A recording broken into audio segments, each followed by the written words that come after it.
Welcome sa Philippine Island Weather Update. Lagi ninyong kasama sa balitang panahon ngayon. Nakakaapekto pa rin yung shear line sa may silangang bahagi ng Southern Luzon area. Yung shear line po, yung salubungan ng malamig na hangin galing sa hilagang silangan at mainit na hangin mula naman po sa silangan. Ito po yung nagdudulot ng mga kaulapan na may kasamang mahihina hanggang sa katamtaman kung minsan ay may malakas na bugso ng pag-ulan. At naapektuhan nga po nito ngayon yung bahagi ng Quezon at Bicol region. Kaya po doble ingat po sa ating mga kababayan dyan, lalo na po yung mga nakatira sa low-lying areas at sa bulubundukin lugar sa posibilidad ng mga pagbaha at mga pagguho ng lupa. Samantalang Northeast Monsoon o amihan naman, patuloy na nakakaapekto sa nalalabing bahagi pa ng Luzon, pero sa bahagi po ng Cagayan Valley, pati na rin sa Aurora, sa Cordillera Administrative Region ay magiging maulap po ang kalangitan natin dyan na may kasama pong may hina hanggang sa katamtaman ng mga pag-ulan. Pero dito sa Metro Manila, pati na rin sa ibang bahagi pa ng Luzon, ay maaliwalas sa panahon naman po yung ating naasahan. Ngunit sa madaling araw, ay may mga tsansa pa rin po tayo ng may hinang mga pag-ulan o mga pag-ambon. Dito naman sa bahagi ng Visayas at Mindanao, generally fair weather condition din yung ating naasahan pero mataas pa rin po yung tsansa ng mga thunderstorms ngayong hapon hanggang mamayang gabi. Sa kasalukuyan, wala tayong minomonitor na low pressure area o bagyo na posible makaapekto sa ating bansa.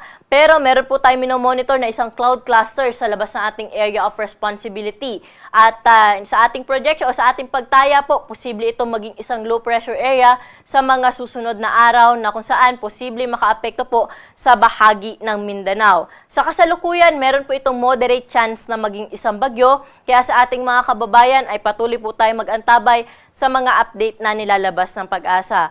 Pero kahit hindi po ito maging isang bagyo, ina-expect natin na magdudulot po ito ng mga pag-ulan sa bahagi ng Mindanao, pati na rin po dito sa may eastern sections ng Visayas.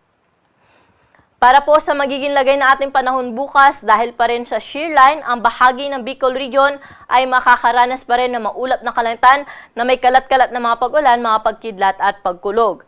Sa may bahagi ng Cagayan Valley, Aurora, ay meron pa rin po tayong inaasahan na makulimlim na panahon bukas na may kasamang may hina mga pag-ulan. Pero dito po sa may bahagi ng Ilocos Region, pati na rin po sa Abra Benguet or sa malaking bahagi po ng Cordillera Administrative Region, Metro Manila at sa ibang bahagi pa po ng Southern Luzon or sa nalalabing bahagi pa ng Luzon, ay generally maaliwalas po yung ating panahon sa umaga hanggang tanghali. Pero may mga tsansa pa rin po tayo na may hinang mga pag-ulan o mga pag-ambon lalo na nga po sa madaling araw o sa early morning po ay mataas yung tsansa natin ng may hinang mga pag-ulan. Temperatura po natin dito sa Metro Manila bukas ay 24 to 31 degrees Celsius, Tagaytay 21 to 29 degrees, Baguio City 17 to 24 degrees at sa Lawag ay 24 to 31 degrees Celsius. Sa Tagigaraw naman, dahil nga makulimlim ang panahon maghapon, maglalaro lamang sa 23 hanggang 29 degrees ang agwat ng temperatura. At sa Legazpi City, 26 to 31 degrees Celsius. Dumako na po tayo sa Puerto Princesa na kung saan 25 to 32 degrees agwat ng temperatura bukas at sa Kalayaan Islands ay 26 to 31 degrees Celsius.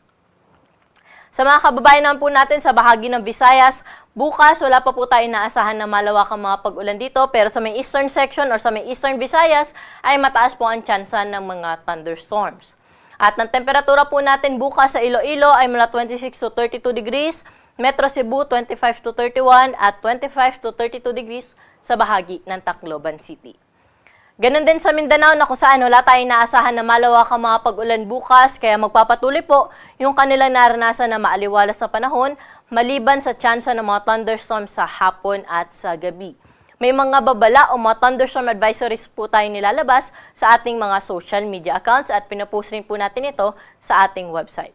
Sa Cagayan de Oro, agwat ng temperatura po natin ay 23 to 31 degrees, Metro Davao 25 to 32 degrees at sa may Zamboanga 25 to 33 degrees Celsius.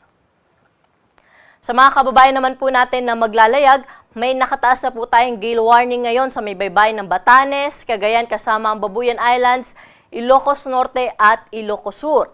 Kapag may gale warning po tayo, hindi natin hinayaan po malaot yung ating mga kababayang mangingisda pati na rin yung may maliit na sakyang pandagat dahil sa inaasahan nating malalaki at matataas na mga pag-alon, posible po umabot sa 5 metro ang wave height.